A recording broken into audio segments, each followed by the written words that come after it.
الرحيم ومن يتوكل على الله فهو حسبه صدق الله العظيم وقال رسول الله صلى الله عليه وآله وسلم لو أنكم تتوكلون على الله حق توكله لرزقتم كما ترزق الطير تغدو خماسا وتروح بطانا أو كما قال رسول الله صلى الله عليه وآله وسلم۔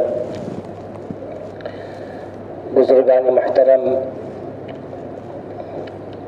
میں نے جو قرآن مقدس کی آیت تلاوت کیا ہے، اس میں پروردگار عالم ارشاد فرماتا ہے کہ جو اللہ پہ توکل کرتا ہے، جو اللہ پہ یقین کرتا ہے، جو اللہ پہ بھروسہ کرتا ہے، اللہ اس کے لیے کافی ہوتا ہے۔ وَمَن يَتَوَكَّلْ عَلَى اللَّهِ فَهُوَ حَسْبُهُ، جو اللہ پہ یقین کرے، اللہ پہ توکل کرے کہ اللہ ہی ہمارا کارساز ہے، زمین و آسمان کا بنانے والا خالق، موت و حیات کا پیدا کرنے والا رب، جو کچھ بھی ہے سب کچھ اسی کی طرف سے ہونا ہے۔ اگر ہمیں تکلیف آ رہی ہے، مصیبتیں آ رہی ہیں، دکھ آ رہے ہیں یا خوشیاں میسر ہو رہی ہیں تو سب کچھ رب کی طرف سے۔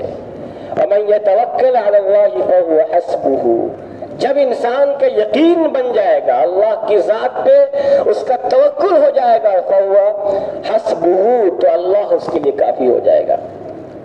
دیکھیے حضرت ابراہیم خلیل اللہ کو جب آگ میں ڈالا گیا، فرشتوں میں ہلچل مچ گئی، جبرائیل تشریف لائے، کہا کہ ابراہیم کچھ مدد کر دوں؟ کہا کہ نہیں۔ اللہ نے بھیجا ہے؟ کہا نہیں بھیجا تو نہیں۔ کہا کہ اگر جبرائیل ان سے پوچھنا کہ اگر ابراہیم کہے تو مدد کر دینا، کہا نہیں، پھر میرا رب کافی ہے میرے لیے۔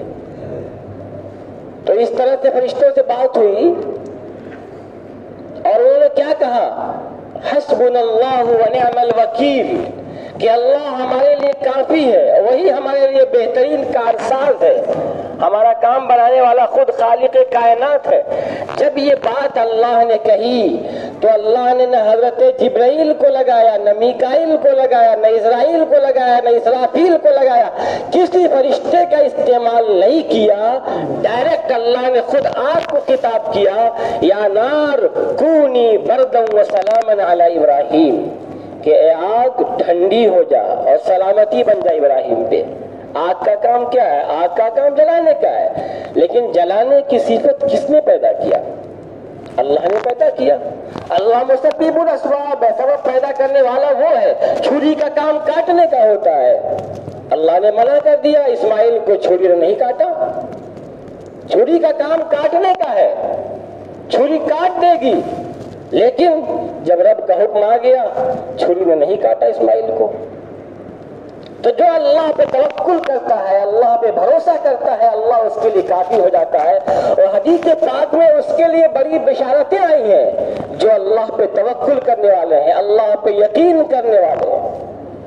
حدیث پاک میں آتا ہے يدخل الجنة من امتی 70,000 من غیر حساب هم الذين لا يسترقون ولا يتطيرون وعلى ربهم يتوكلون۔ اللہ کے نبی نے فرمایا کہ میری امت کے 70,000 لوگ جنت میں بغیر حساب و کتاب کے جائیں گے۔ وہ 70,000 لوگ کون ہوں گے؟ هم الذين لا يسترقون، جو لوگ منتر کے چکر میں نہیں پڑتے، جو جھاڑ پھونک کرنے والے، منتر مارنے والے لوگ ہیں، ان کے چکر میں نہیں پڑتے، بدشگونی نہیں لیتے۔ راستہ جا رہے ہیں کہ ابھی بلی راستہ کاٹ دی تو الو بول رہا تھا یہ جگہ منحوس ہو گئی، اچھا آج بدھ ہے، آج گھر سے باہر نہیں جائیں گے، اچھا فلاں دن نحس ہے، نہیں شادی اس دن نہیں کریں گے، نہیں شادی اس دن نہیں کریں گے۔ کیوں؟ خدا نہ خواستہ وہ دن منحوس ہے۔ تو رب فرماتا ہے کہ هُمُ الَّذِينَ لَا يَسْتَرْقُونَ وَلَا يَتَطَيَّرُونَ، جو بدشگونی نہیں لیتے۔ عرب کے لوگ کیا کرتے تھے؟ پرندے کو اڑاتے تھے اور کہتے تھے اگر ادھر جائے گا تو ہم اپنا کام کریں گے، ادھر جائے گا تو اپنا کام نہیں کریں گے۔ تو جو لوگ بدشگونی نہیں لیتے ہیں، ان کے بارے میں رب فرماتا ہے، اللہ کے نبی فرماتے ہیں وَعَلَىٰ رَبِّهِمْ يَتَوَكَّلُونَ، اور اپنے رب پہ بھروسہ کرتے ہیں۔ ایسے 70,000 لوگ جنت میں بغیر حساب و کتاب کے جائیں گے۔ اور ایک بات اور بھی سن لیجئے، حساب و کتاب کا جو مرحلہ ہوگا وہ بڑا خطرناک ہوگا۔ حدیث پاک میں آتا ہے کہ جس کا بھی حساب و کتاب لیا گیا اسے اللہ عذاب دے گا۔ من نوقش، جس سے بحث و مباحثہ کیا گیا کہ تم نے یہ کام کیوں کیا اور تم نے یہ کام کیوں نہیں کیا، اگر یہ آ گیا تو پھر اللہ عذاب دے گا۔ اسی لیے اللہ کے نبی کی دعا ہوتی تھی، اللہم حاسبنی حسابا یسیرا، اے اللہ میرا حساب آسان لینا۔ آسان حساب کا مطلب کہ بس رب کے سامنے پیشی، اسی کو کہا گیا بغیر حساب کتاب کے جنت میں جائیں گے، بغیر حساب کتاب کے، بغیر عذاب کے، بغیر سزا کے۔ ایک بڑی تعداد اور بھی جائے گی۔ تو میں بات کر رہا تھا توکل کے سلسلے میں۔ دوسری حدیث پاک میں اللہ کے نبی نے ارشاد فرمایا صلی اللہ علیہ وآلہ وسلم، يدخل الجنة اقوام افئدتهم مثل افئدة الطير، کہ جنت میں ایسے لوگ داخل ہوں گے جن کے دل پرندوں کی طرح ہوں گے، جن کے دل چڑیوں کی طرح ہوں گے، وہ جنت میں جائیں گے۔ کیا مطلب؟ چڑیوں سے کیوں مثال دی گئی؟ کیونکہ چڑیوں کو اللہ پہ بڑا یقین ہوتا ہے۔ کوئی چڑیا آپ دیکھتے ہو کل کے لیے غذا فراہم نہیں کرتی، اکٹھا نہیں کرتی ہے۔ ایسا نہیں کہ چڑیا صبح کو نکلی اور 2-3 دن کا کھانا لے کے اکٹھے آ رہی کہ ٹھیک ہے اب 3 دن آرام سے اپنے گھونسلے میں کھائیں گے، نہیں۔ اسی کو دوسرے حدیث پاک میں کہا گیا، لو انکم تتوکلون علی اللہ حق توکلہ لرزقتم کما ترزق الطیر تغدو خماسا وتروح بطانا، کہ اگر تم اللہ پہ ایسا توکل کر لو جیسا اللہ پہ توکل کرنے کا حق ہے، جیسا اللہ پہ یقین کرنے کا حق ہے، اگر تم اللہ پہ ویسا اعتماد کر لو تو تم کو رزق اس طرح ملے جس کا رزق اللہ چڑیوں کو عطا کرتا ہے۔ کوئی چڑیا کماتی ہے کیا؟ پرندے کماتے ہیں؟ نہیں، پرندے کماتے نہیں ہیں۔ آگے خود حدیث پاک میں کہا بھی گیا لَرُزِقْتُمْ كَمَا تُرْزَقُ الطَّيْرُ، کہ اللہ تمہیں رزق کھانے پینے کی چیزیں ایسی جگہ سے عطا فرمائے گا کہ جس طرح سے چڑیوں کو عطا فرماتا ہے۔ تغدو خماسا وتروح بطانا، کہ چڑیا صبح کو اپنے گھونسلے سے خالی پیٹ نکلتی ہے اور شام کو پیٹ بھر کے آتی ہے۔ کوئی چڑیا کل کے لیے لے کے نہیں آتی ہے، کوئی جانور، چڑیا، پرندہ کل کے لیے اکٹھا نہیں کرتا ہے۔ تو کہا گیا جنت میں ایسے لوگ داخل ہوں گے جن کے دل چڑیوں کی طرح ہوں گے۔ چڑیوں کو یقین ہے اللہ کی ذات پہ کہ اللہ ہمیں کھلائے گا، اللہ پلائے گا، کل کا ہمیں انتظام کرنے کی ضرورت نہیں، کل کا فکر ہمیں کرنے کی ضرورت نہیں ہے۔ اگر نہیں یقین ہے، نہیں توکل ہے، توکل کی کمی ہے تو ہم انسان کے اندر ہے۔ ہمارے اندر اللہ پہ جو اعتماد ہونا چاہیے تھا، جو توکل ہونا چاہیے تھا، میں بھی اسی میں سے ہوں، کہ وہ کمی ہے۔ ہم اسباب کو دیکھتے ہیں، مسبب الاسباب کو نہیں دیکھتے، صبر کو دیکھتے ہیں، سبب پیدا کرنے والے کو نہیں دیکھتے ہیں۔ تاریخ انسانی میں ایسے ایسے حیرت انگیز واقعات پڑے ہوئے ہیں، اگر ہم غور کریں اور ان پہ یقین کریں، اللہ کی ذات پہ توکل کریں، ان چیزوں کو سن کر کے، تو ہمارا بھی دل مضبوط ہوگا، اللہ سے ہمارا لگاؤ مضبوط ہوگا، توکل ہمارا مضبوط ہوگا۔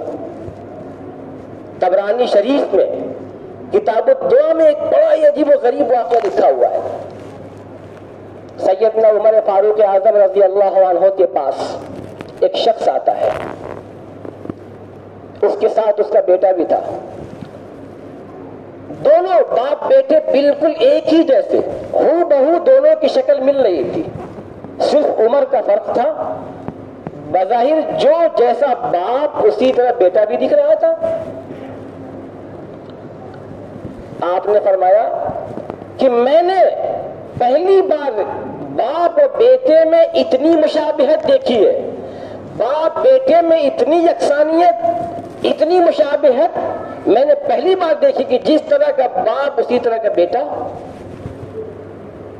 تو اس آدمی نے کہا امیر المومنین آپ کو تعجب ہو رہا ہے؟ اس بچے کی پیدائش کا واقعہ اس سے بھی زیادہ حیرت انگیز ہے۔ کہا وہ کیا؟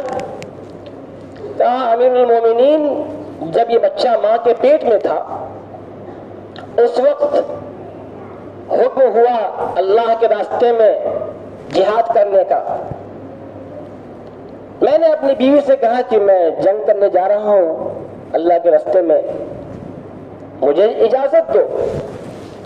تو بیوی نے کہا کہ آپ اس حال میں جا رہے ہیں کہ میرے پیٹ میں بچہ ہے، جب بچہ پیدا ہوگا تو اسے کون دیکھے گا؟ پیدائش کے وقت جو ضرورتیں ہوگی کون پورا کرے گا؟ تو کہتے ہیں کہ میں نے اپنی بیوی سے کہا استودع اللہ ما فی بطنی کی، جو تمہارے پیٹ میں ہے میں اسے اللہ کے امانت میں دے کے جا رہا ہوں، اللہ کے حوالے کر کے جا رہا ہوں۔ اور یہ کہہ کے میں چلا گیا۔ کہتے ہیں کہ جب میں واپس آیا اس سے پہلے ہی میری بیوی کے جب بچے کے پیدائش کا وقت آیا تو بچہ کے پیدا ہونے سے پہلے ہی کوئی مرد پیدا ہوا اور میری بیوی اسی تکلیف میں انتقال کر گئی۔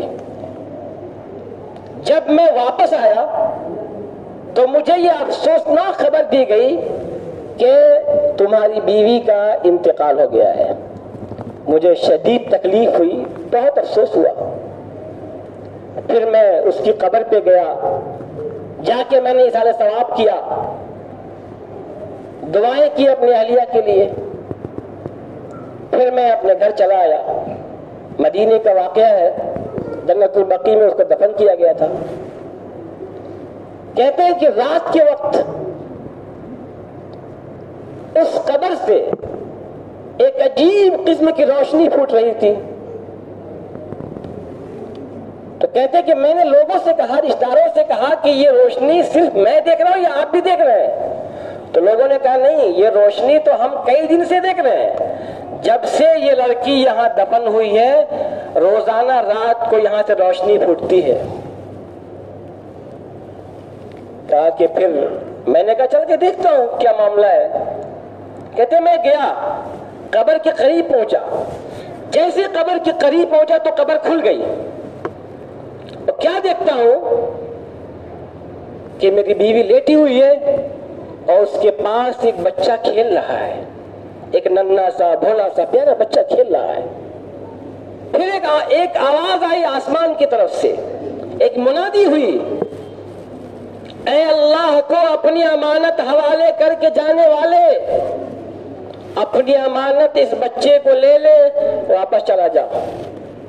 چونکہ جاتے وقت تم نے یہ کہا تھا کہ اللہ جو میرے بیوی کے پیٹ میں ہے میں اس کو تیرے حوالے کر کے جا رہا ہوں۔ چونکہ جاتے وقت تو نے بیوی کا نام نہیں لیا تھا، تم نے صرف بچے کو اللہ کے امان میں دیا تھا، اس لیے بچے کو لے لو۔ اگر جاتے وقت تم یہ کہتے کہ اے اللہ میں بیوی بچوں دونوں کو تیرے حوالے کر کے جا رہا ہوں، تیری امانت میں دے کے جا رہا ہوں، تو جب تو واپس آتا تو دونوں کو زندہ پاتا۔ کہتے ہیں کہ میں نے جیسے ہی بچے کو اٹھایا اپنے آپ قبر بند ہو گئی۔ پھر میں بچے کو لایا، پالا پوسا۔ امیر المومنین یہ وہی بچہ ہے جس کو میں قبر سے نکال کے لے آیا ہوں۔ انسان تو قبر میں مرنے کے بعد جاتا ہے نا، کیا کسی کی پیدائش قبر میں بھی ہوتی ہے؟ لیکن اللہ پہ توکل کرنے کی وجہ سے، اللہ پہ یقین کرنے کی وجہ سے، اللہ کو اپنی امانت حوالے کر کے جانے کی وجہ سے اللہ نے قبر سے اس بچے کی پیدائش کی۔ تو ہمیں اللہ پہ توکل، اللہ پہ اعتماد، یقین کو مضبوط کرنا ہے۔ اگر دشمن ہمارے سامنے تلوار لیے کھڑا ہو جائے، دشمن ہمارے سامنے بندوق کی گولی تان کے کھڑا ہو جائے، پھر بھی ہمارا یقین ہو کہ میری موت ایک سیکنڈ پہلے نہیں آ سکتی ہے۔ جب میری موت لکھی ہوگی اسی دن میری موت آئے گی، ایک لمحہ میری موت پہلے نہیں آ سکتی ہے۔ موت آنی ہوتی تو حضرت یوسف کو کنویں میں آتی، موت آنی ہوتی تو حضرت یونس کو مچھلی کے پیٹ میں آنی ہوتی، موت آتی تو حضرت ابراہیم کو آگ میں آتی، موت آتی تو حضرت اسماعیل کو ذبح کرنے سے آتی۔ معلوم کیا ہو کہ موت تو اللہ کے ہاتھ میں ہے۔ تبارک الذی بیدہ الملک وہو علی کل شیء قدیر، بابرکت ہے اللہ کی وہ ذات جس کے قبضہ قدرت میں ساری کائنات کی بادشاہت ہے۔ الذی خلق الموت والحیات لیبلوکم ایکم احسن عملا، جس اللہ نے موت و حیات کو پیدا کیا، کیوں پیدا کیا؟ تاکہ وہ آزمائے کہ تم میں سے کون اچھا عمل کرنے والا ہے۔ وہو العزیز الغفور، وہ اللہ زبردست ہے اور خوب معاف کرنے والا بھی ہے، خوب معاف کرنے والا ہے۔ ہاں لیکن توکل کے ساتھ ہمیں اپنے اعمال کو بھی اچھا بنانا ہے۔ اللہ کی مدد کب آئے گی؟ جب ہمارے اعمال اچھے ہوں، ہم اپنے آپ کو گناہوں سے بچائیں، اپنے آپ کو حرام چیزوں سے بچائیں، اپنے آپ کو ناجائز چیزوں سے بچائیں، اپنے آپ کو حلال چیزوں کو اپنے آپ کو عطا کریں، تو اللہ کی مدد آئے گی، اللہ کی نصرت آئے گی۔ لوگ سمجھتے ہی نہیں ہیں کہ یہ بھی گناہ ہے۔ فون پہ ایک دوسرے کی شکایتیں ہو رہی ہیں، گھنٹوں گھنٹہ بات ہو رہی ہے، دل میں خیال بھی نہیں آتا کہ یہ غیبت ہے۔ گھنٹوں گھنٹہ باتیں ہوتی ہیں، خیال بھی نہیں آتا کہ غیبت ہے۔ اور انسان سمجھتا ہے کہ کسی کے اندر جو کمی ہے وہ بیان کرنا گناہ تھوڑی ہے۔ انسان یہ سمجھتا ہے جس کے اندر جو کمی ہے اس کو بیان کرنا ہی تو غیبت ہے۔ اگر کسی کے اندر کوئی عیب نہیں ہے اور پھر ہم اس عیب کو بیان کر رہے ہیں تو یہ بہتان ہے، یہ الزام ہے، اس کا گناہ تو اور بڑا ہوا ہے۔ اور حدیث پاک میں کیا آتا ہے؟ الغیبت اشد من الزنا، کہ غیبت کا گناہ زنا کے گناہ سے بڑھ کر کے، غیبت کا گناہ زنا کے گناہ سے بھی بڑھ کر کے، جو انسان ریپ کر لیتا اس سے بھی بڑا گناہ ہے۔ انسان سمجھتے ہی نہیں ہے۔ اللہ کے نبی معراج میں گئے تھے، آپ نے دیکھا کہ وہاں کچھ لوگ ہیں جن کے ناخن تانبے کے ہیں، جس سے اپنے چہروں کو، اپنے سینوں کو نوچ رہے ہیں۔ آپ نے پوچھا من ہؤلاء یا جبرائیل، جبرائیل یہ کون لوگ ہیں؟ کہا ہؤلاء الذین یاکلون لحوم الناس، یہ وہ لوگ ہیں جو لوگوں کی غیبتیں کیا کرتے تھے، جو لوگوں کا گوشت کھاتے تھے، جو لوگوں کی غیبتیں کیا کرتے تھے۔ تو ہم اپنے آپ کو گناہوں سے بچائیں، اپنے آپ کو غیبت چغلی سے بچائیں۔ کسی کی بھی کوئی بات جو اس کے اندر ہو وہی بات بیان کرنا غیبت ہے۔ اگر اس کے اندر وہ بات ہے ہی نہیں، وہ چیز اس کے اندر ہے ہی نہیں، تو پھر یہ الزام ہے، یہ بہتان ہے۔ وقت نہیں ہے ورنہ میں اس پہ بھی مثال دیتا۔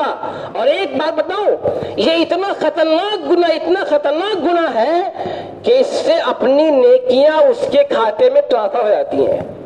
جس طرح یہاں سے ہم بیلنس موبائل سے کسی کے کھاتے میں ٹرانسفر کرتے ہیں، یا آج کل فاسٹ ٹیگ چل گیا ہے، آپ چل رہے ہیں ٹول پلازا پہ اور آٹومیٹک آپ کے جو آپ کا فاسٹ ٹیگ اکاؤنٹ ہے اس سے آپ کا پیسہ کٹ جاتا ہے۔ تو جو بندہ کسی بندے کی غیبت کرتا ہے تو غیبت کرنے والے کی نیکیاں جس کی غیبت کر رہا ہے اس کے کھاتے میں ٹرانسفر ہوتی رہتی ہیں۔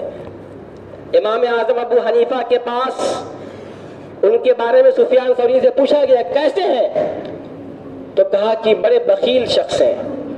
تو کہا عجیب آدمی ہے، وہ تو بڑے فیاض ہیں، بڑے لوگوں کو دینے والے ہیں۔ تو کہا نہیں بخیل ہیں۔ کہا بخیل کیسے ہیں؟ کہا بخیل اس معنی میں ہے کہ اپنی نیکیاں کسی کو دیتے نہیں اور دوسروں کی نیکیاں بہت تیز لے لیتے ہیں۔ کہا وہ کیسے؟